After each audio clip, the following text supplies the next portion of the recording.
Olá, esse é o canal Paz e Bem, para você que também nos assiste pela Pós TV 247, eu sou a Carla Pavão, nós somos do Sejus, e hoje nós estamos dando continuidade a um livro que se chama O Céu e o Inferno, de Allan Kardec. Esse capítulo 5 é intitulado O Purgatório, e para isso nós vamos receber aqui o Davi Almeida, porque nós vamos conversar sobre esse tema no dia de hoje. Tudo bem, Davi? Tudo bem, Carla. Um abraço a todos. É muito oportuno, muito interessante esse capítulo que você me convidou para falar.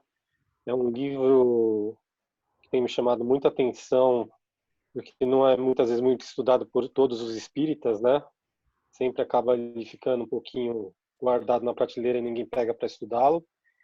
E falar sobre o purgatório, né? E ele começa no primeiro parágrafo falando que o purgatório só veio à tona em 593, quando a igreja sentiu necessidade, né, de abordar a justiça divina num aspecto mais equitativo, porque ela percebeu que condenar uma pessoa que cometeu um ato falho de pequena importância ao inferno não estava mais sendo aceito pelas pessoas.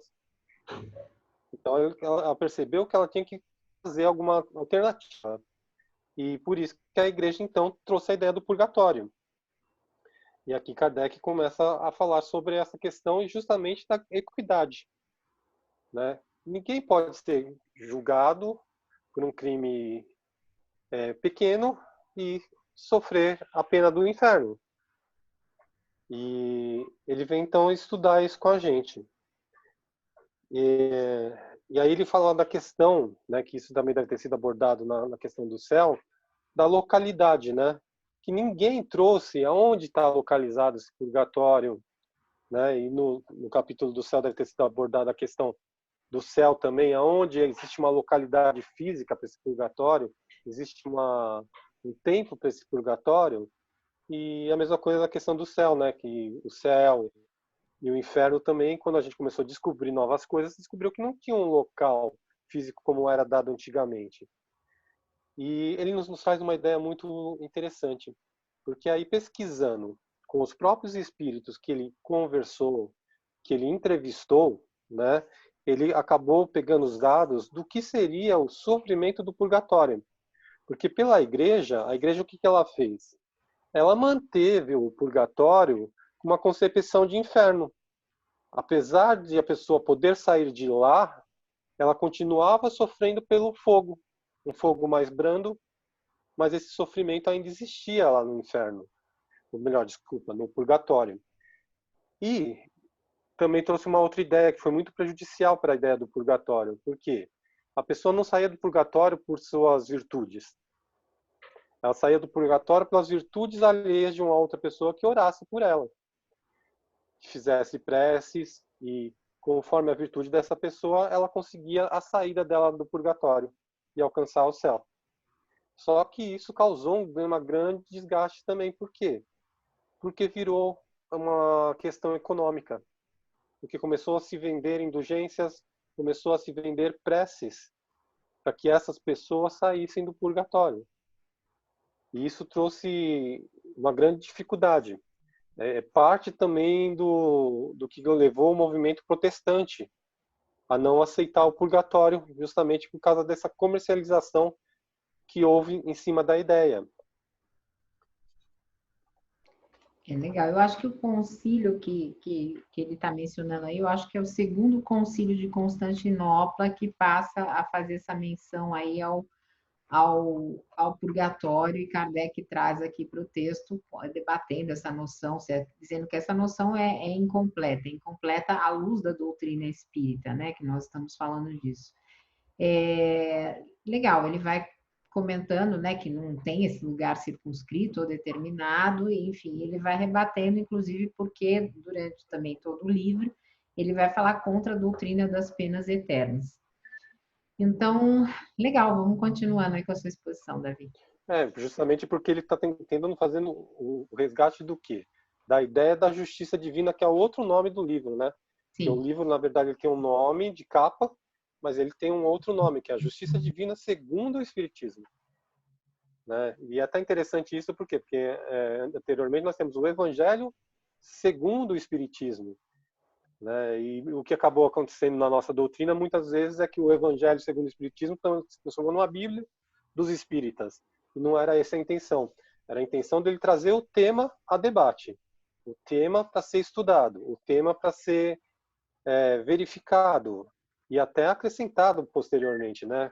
Porque ele acreditava nisso, que a doutrina ia acompanhar junto com a evolução da ciência, junto com a evolução das pessoas, né? E ela também poderia ser complementada por novas ideias e por ideias que, na verdade, iam se acoplando, né? Eles iam se juntando ao espiritismo. Tanto que é interessante isso, por quê? Porque ele não vem falar assim, ah, não, a Igreja Católica, todo o seu fundamento, toda a sua tradição não serve mais. Pelo contrário, ele acreditava no seguinte, que as religiões, né, encontrariam no Espiritismo uma forma de entendimento que poderiam complementar as suas próprias religiões. Então a ideia dele era muitas vezes o quê?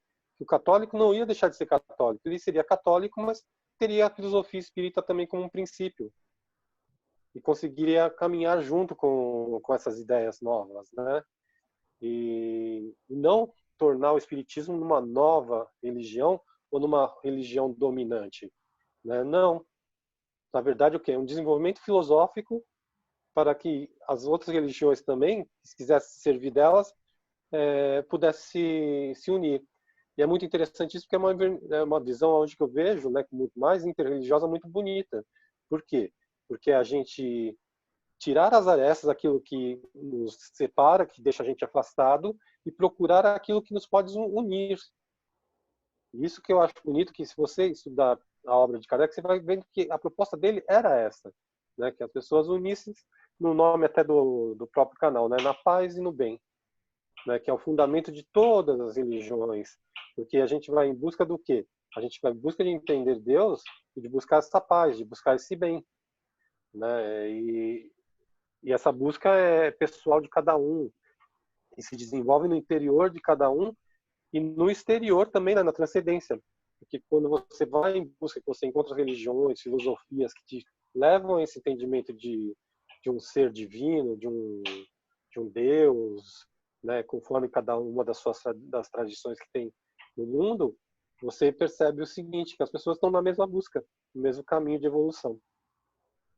E aí ele vem explicar também aqui no terceiro item aqui, a questão da culpa, a questão que é também muito polêmico às vezes no nosso meio, né, do resgate das nossas faltas. Aí ele usa um termo assim, né, mais de vezes ele é desgraçado por sua própria culpa.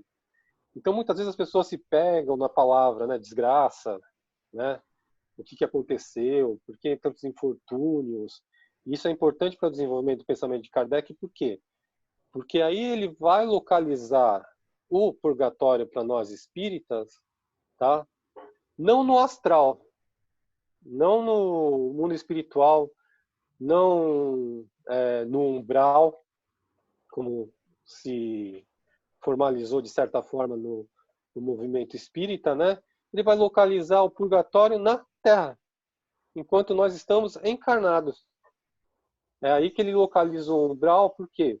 Porque ele localiza que é aqui que muitas vezes nós vamos fazer o quê? Viver situações para aprender com as situações e estar refazendo os nossos erros. Desculpa, refazendo os erros não, né? Desfazendo os nossos erros. Porque ele vai buscar no purgatório o quê? Que ao desfazer os nossos erros, nós vamos estar buscando entendimento de onde nós erramos anteriormente, o que nos impede a transcender, o que nos impede a evoluir, né?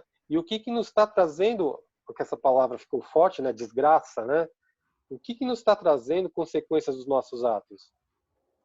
Porque ele vem colocar também o seguinte, porque é justamente aqui que muitas vezes nós vamos encontrar adversários de outras vidas, né? Que ao encontrar com eles, vai nos proporcionar o quê? Novamente entrar em sintonia com coisas que nós fizemos, né? E poder praticar o bem, mostrar que a gente está modificando, que a gente está evoluindo. né? E ele fala que aí que está o nosso purgatório. Porque aí eu fiquei pensando assim, né? Essa palavra purgar, né? Eliminar, tirar de, né? Tirar de o quê? E vem outra questão também, a purificação. Purificar. Para nós espíritas, a gente acredita que nós fomos criados simples e ignorantes. Se nós somos criados simples e ignorantes, nós não temos uma ideia de pecado original ou de um erro original cometido que a gente tem que estar ressarcindo a alguém ou consertando. Nós somos criados simples e ignorantes e começamos a evoluir, É a bom a gente crescer. falar que é simples e ignorante no sentido de conhecimentos e de coração, né? No sentido de que nós somos puros, não temos ainda conhecimento. Agora, deixa eu só mostrar uma coisa aqui para as pessoas que vão estar vendo a gente, que é a importância ainda do purgatório para a doutrina católica. Naquela foto que circulou do Papa Francisco sozinho, né, na Páscoa, o que, que ele concedeu? Ele concedeu uma indulgência plenária ao mundo chamado Urbi e Orbi, Urbi et Orbi, que quer dizer o quê? 1,3 bilhão de católicos se redimiram de cumprir pena no purgatório com essa indulgência que ela só é concedida ordinariamente em datas importantes como o Natal e a Páscoa. Então, isso nos mostra o quê? Como Kardec estava em sintonia, como ele entendia do que ele estava falando, e quando ele nos traz como filósofo espírita a questão do espiritismo, ele está dizendo, olha, para a gente, no conceito filosófico, não tem isso, não existe a gente ter que cumprir nenhuma pena. Tudo é de acordo com a nossa evolução num processo educativo. Então, é isso que nós estamos fazendo na Terra, porque muita gente também tem essa ideia de, porque aqui é planeta de expiação e provas, então nós estamos aqui para purgar, que você falou da culpa. Não, gente, nós estamos aqui porque existe um Deus misericordioso, bom, onipresente, onipotente, único, que nos permite uma experiência educativa na Terra, e essa experiência educativa nós temos liberdade para conduzir os nossos passos, os nossos caminhos, os nossos destinos, e a partir disso nós temos as consequências dessas escolhas. Então é sempre bom a gente deixar bastante aberto isso e claro, Sempre que é bem para não ter ressaltar. dúvida, tá? Eu vou te devolver então a palavra. Até para não é assim, até para não ter dúvidas e não ficar preso à culpa ou a uma lei de talião, né? De que tudo que nós praticamos nós recebemos na mesma moeda, né? Não, pelo contrário, né? O amor sempre vai modificando tudo. Legal, então vamos lá, vamos continuar. Que parte que nós estamos, Davi? Oi, você está aí? Acho que Davi travou, gente. Bom, como ele travou, eu vou dar continuidade aqui. Se ele conseguir voltar, a gente dá a sequência, senão eu finalizo. Davi, você voltou? Não, não voltou. Vou esperar, então vamos lá. A gente está estudando. O Davi está entrando aí de novo. Eu ia continuar porque você travou, então vamos lá, Davi, vamos continuar. Deixa eu parar aqui Vamos lá. isso, porque eu ia seguir com ele para a gente não perder a gravação. Vamos lá. Vamos lá. Então, é muito, muito importante esse ponto, né? Porque muitas vezes a gente vê os próprios espíritas colocando essa questão da culpa, do resgate, como uma lei de talião, né? E da mesma forma que você fez alguém sofrer, você vem sofrer. E Kardec não fala assim, ele fala o seguinte: se você cometeu muitos erros por seu orgulho, por sua vaidade, por estar numa posição às vezes social que te promove essa questão no seu ser, às vezes é interessante você vir de uma família às vezes mais humilde para quê? Para trabalhar o teu orgulho, né? Ou seja, é sempre esse ponto que você colocou, uma questão educativa, não punitiva, né? Não existe essa questão de ser punido sempre da mesma forma e sempre pelo erro que você cometeu com a mesma proporcionalidade. Pelo contrário, a misericórdia divina está sempre no processo de educação conosco, sempre sabendo os nossos limites, sempre proporcionando oportunidades de aprendizado. Acho muito interessante isso mesmo ser bem ressaltado, né? Que no item 6 ele fala isso, né? Está sempre aberta a porta, está sempre tendo novas oportunidades para você aprender e ainda conseguir reparar o seu erro.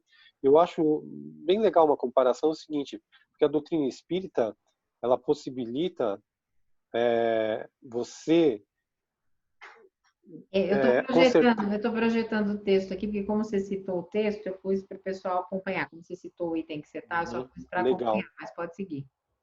A doutrina espírita, ela propicia para você o maior erro que vamos dizer que você pode cometer, seria você retirar a vida de uma outra pessoa, né? Eu sempre uso esse item por quê?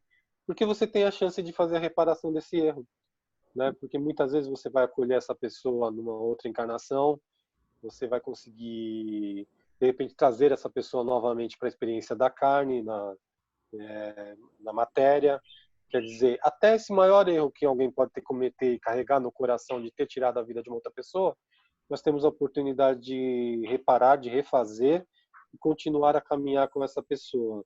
Eu acho assim lindo isso dentro do espiritismo, né? Que não existe um erro fatal que você nunca terá como repará-lo. Você sempre tem uma alternativa. Você sempre tem ajuda, né? E o que eu acho mais bonito é isso. Você sempre tem um auxílio, algo que está caminhos que vão se abrindo na sua vida para fazer que você evolua e que você aprenda. Legal. Agora, E aqui, tem um trecho aqui de Kardec nesse item 6 que você está citando, que a gente tem que tomar cuidado, porque pelo movimento conservador e tradicional do Espiritismo, ele justifica a miséria no mundo. E não é isso que Kardec estava dizendo aqui. Ele estava dizendo, olha, se está na miséria, se foi mal rico. Quer dizer, em determinado momento isso pode existir. Agora, não quer dizer, não dá nem para a gente fazer a proporção matemática que a miséria que tem num país como o Brasil seja porque as pessoas foram mal ricos, né? Que elas não foram, elas foram mal, ricos que viveram mal essa riqueza. Então não daria para tanta gente ser rico. Então justificar a miséria num país ou no mundo a partir desses trechos é uma violência que se comete contra o espiritismo e contra Kardec. Então é bom, como o Sejus é um grupo progressista, é bom que a gente tente deixar isso bem elucidado aqui, para quem está nos assistindo, claro, nossa maioria são pessoas progressistas que estão aqui no canal Paz e Bem, mas que possam nos ajudar a divulgar isso. Legal. um ponto muito importante que você ressaltou, sim, porque é o que eu falei do próprio nome do livro, procurando a justiça de Deus. Se você está procurando uma justiça em Deus, você tem que procurar uma justiça no mundo, né? Porque nós acabamos enxergando Deus pelas nossas experiências de vida. Então, se você vai procurar essa justiça, você vai ter que procurar essa justiça no mundo. E dizer que a miséria é justa, não é justa, né? É porque ainda realmente a gente não sabe ainda compartilhar o que a gente constrói, a gente ainda vive numa sociedade de disputa, uma sociedade onde ainda não sabe que é importante é a união, não você estar disputando e ter alguém que perca, né? E a gente tem essa visão de não colaborar um com o outro, né? De disputar ainda. Isso está muito ainda arraigado no ser humano. Ele não consegue ver até uma disputa, mas sem perdedores, todos ganhando, né? Que seria a nossa linha democracia, tá? Porque a gente disputa as ideias, mas no fundo tem que pensar no coletivo. Que isso seria a ideia de um país democrático. E não separativismo, que alguém tem que sair, alguém tem que perder, alguém tem que ser deslocado daquele local. Não, é todos juntos, cada um com seu ponto de vista, né? E Kardec trabalha sempre isso, mas é o que eu falo às vezes. Às vezes as pessoas fazem recortes dos trabalhos, dos textos de Kardec e esquecem de ver um todo. Os livros de Kardec, eles se complementam, os livros de Kardec, eles têm uma ligação um com outros. Então, quando a gente deixa de ler uma obra de Kardec, fica faltando, às vezes, um complemento que ele fez a posteriori em outra obra, de algo que ele repensou e que ele modificou o seu ponto de vista, ampliando, né? Então, é o que eu falo, quando você faz pequenos recortes de Kardec, você está quase recorrendo a um erro que pode ser muito triste, como esse que você falou, né? De achar que a miséria é algo necessário para que se evolua. Não é algo necessário para que se evolua. né? Existe porque nós ainda, enquanto seres, né, estamos criando essa miséria. Aí tem Legal. aqui, ó, considerando Pode. Considerando-se com grande sofrimento de certos espíritos culpados no mundo invisível, quanto é terrível a situação de outros, tanto mais penosa pela impotência de preverem o termo de sofrimentos. Poderia-se dizer que se acham no inferno, se tal vocábulo não implicasse a ideia de um castigo eterno e material. E eu marquei aqui isso por quê? Porque a única coisa que Kardec falou que ele tirou realmente a concepção de forma total, né, ele usou até o termo destruiu essa concepção, foi de que existe um inferno, que existe um sofrimento que nunca vai acabar, né? E da onde que ele tirou isso? Ele tirou das conversas que ele teve com os espíritos, né? Dos espíritos sofredores, né? Porque muitas vezes a gente só lembra de falar das conversas de Kardec com espíritos evoluídos, né? Mas Kardec fez várias entrevistas com espíritos em sofrimento, e que está tudo relatado nessa obra, No Céu e Inferno. Né? Tem várias entrevistas que ele fez com os espíritos em sofrimento, e daí ele concluiu, né? Como que eles sofriam do outro lado? Qual que era o sofrimento que eles tinham do outro lado? E aí, por isso que ele traz essa ideia que os sofrimentos no plano espiritual, né, na erraticidade, tá, é o sofrimento moral, né, daquilo que eles não alcançaram, daquilo que eles não conseguiram solucionar enquanto na vida, e eles carregam pro plano espiritual e continuam a trabalhar isso lá, né, mas já não existe um sofrimento material. Isso é importante, porque o sofrimento material Kardec deixa aqui, né, enquanto nós estamos encarnados, certo? E para nós espíritos isso é importante por quê? Porque tem gente ainda que trabalha essa ideia de que do outro lado existe esse sofrimento material também, né? Uma certa materialidade. Não existe. E de onde que ele tirou isso? Das próprios relatos dos espíritos. Ele foi selecionando e trazendo. E deixa eu ver aqui o que eu marquei aqui, ó. Legal. Quando você vê o que você está marcando aí, deixa eu só colocar um negócio aqui. Uhum.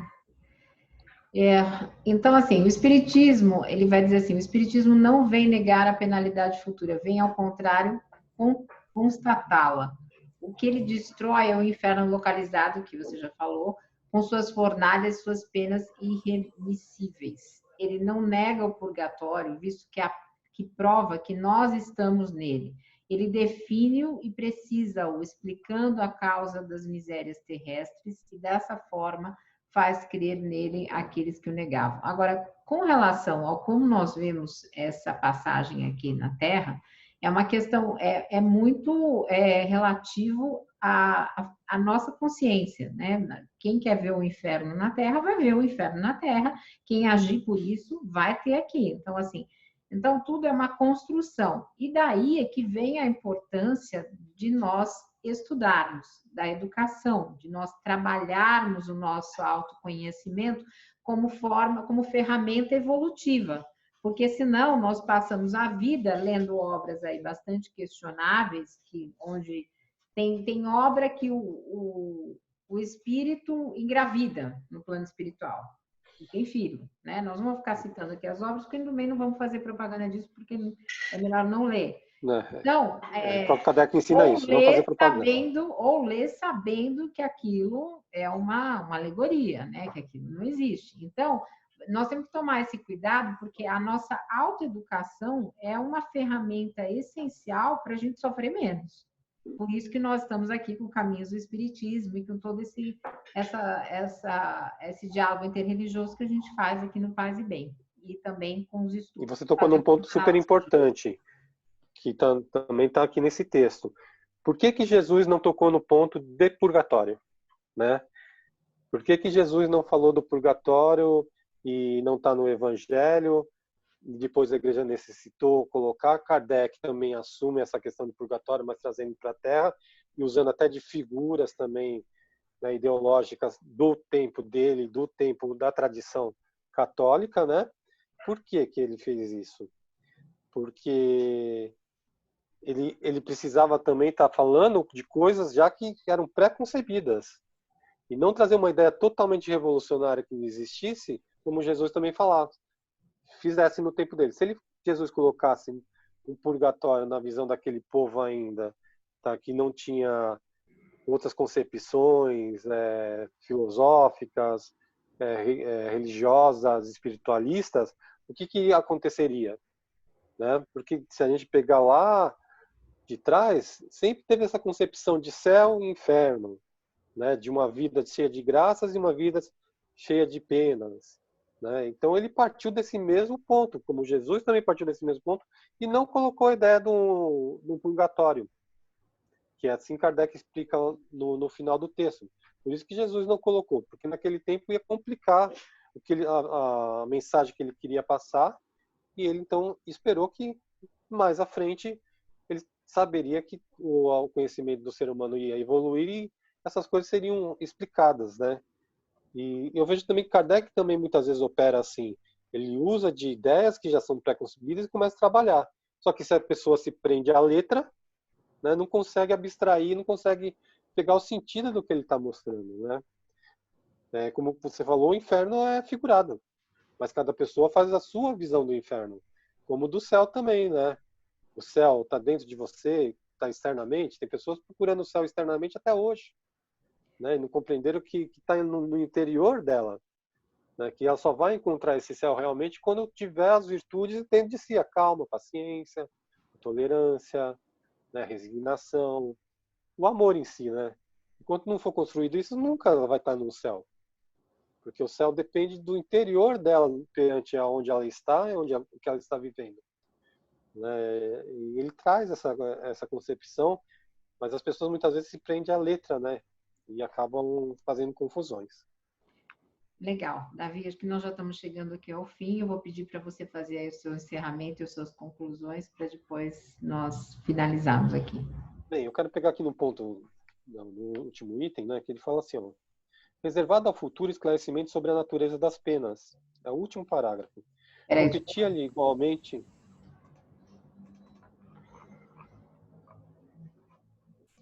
É isso? Não, peraí, eu estou no lugar errado, é aqui. É isso? É o Isso. 10º? É o 10º, no último parágrafo, não sei se continua no teu... Pode seguir. Reservado ao futuro esclarecimento sobre a natureza das penas. Competia-lhe igualmente reduzir o inferno a seu justo valor, uma vez que a Igreja, após 6 séculos, houve por bem suprir o silêncio de Jesus quanto ao purgatório, decretando-lhe a existência. É porque ela julgou que ele não havia dito tudo, e porque não havia de dar-se sobre outros pontos o que com este se deu. Eu acho importante esse parágrafo pelo seguinte, né? Nós também, espíritas, temos que nos colocar nesse ponto de vista também. Não foi dito tudo, né? Nem tudo foi esclarecido, nem tudo ainda o ser humano consegue conceber. Nós estamos num processo ainda, né? Não é a última revelação que nós vamos encontrar em nossas vidas. Muitas vezes quem está começando no espiritismo hoje, coisas que a gente já avançou, para eles é assim extremamente complexo. Por quê? Porque eles estão começando dentro da doutrina espírita, né? Não avançaram ainda nos estudos como alguns já avançaram. E a mesma coisa é em todas as questões de todas as filosofias, de todas as religiões, de todas as tradições espirituais, né? Todas elas estão avançando, né? Então, com todas elas, também Kardec diz, nós conseguimos aprender. Então, quer dizer, quando a gente se prende na nossa bolha e não consegue sair dela, nós estamos perdendo, né? Porque quando a gente consegue ter um olhar do budismo, como você tem feito um trabalho legal com a monja, quando a gente consegue ver em outras tradições coisas que também nós estamos trabalhando dentro do espiritismo, isso parece que complementa a gente numa visão geral. Só que para que isso aconteça, a gente tem que estar aberto, tem que se abrir, né? Tem que estar se despindo do que você já conhece para adquirir novos conhecimentos e analisá-los sem pré-julgamentos. Eu acho isso muito importante. Acho que eu estou conseguindo muito aprender com o pessoal dos Sejos, né, durante os nossos estudos, o que eu agradeço muito, porque a gente fica na nossa bolha. Eu estava na bolha espírita, partir de que eu comecei a estudar concejos, eu comecei a ver outras pessoas vindo de outras tradições, falando dos mesmos assuntos que nós falamos com outras linguagens, mas que quando a gente deixa a letra do lado e começa a ver o fundo, a gente vê que o fundamento é o mesmo. A busca é a mesma, todos nós estamos buscando a mesma paz e bem. É bem o nome do canal que nós estamos, né? E que Paz e Bem também está ligado a São Francisco, né? Por isso que o canal tem esse nome, é São Francisco de Assis. Conheço a história. Então, bom, vamos finalizando então por aqui. O Sejus, para estudar conosco, nós estudamos por aplicativo, temos um moderador, que é o Felipe Albani, vocês já conhecem daqui. Mande uma mensagem em nossas redes sociais, uma mensagem com o número do seu celular, privado, claro, uma mensagem privada, e nós adicionaremos ao grupo para esse estudo. Nós temos um grupo que é de estudo, um grupo que é de bate-papo, depois nós temos alguns outros grupos que são mais de conversa, um é de conversa filosófica e o outro a gente tem apoio para pessoas que estão passando por momentos emocionais mais complicados. Mas nós estamos também no canal do Sejus produzindo material de cunho exclusivo mais espírita e agora de diálogo interreligioso, e será um prazer. Se você gostou desse programa, curta, deixa o seu like, compartilhe e vamos juntos. Obrigada, Davi. Eu que agradeço, Carla.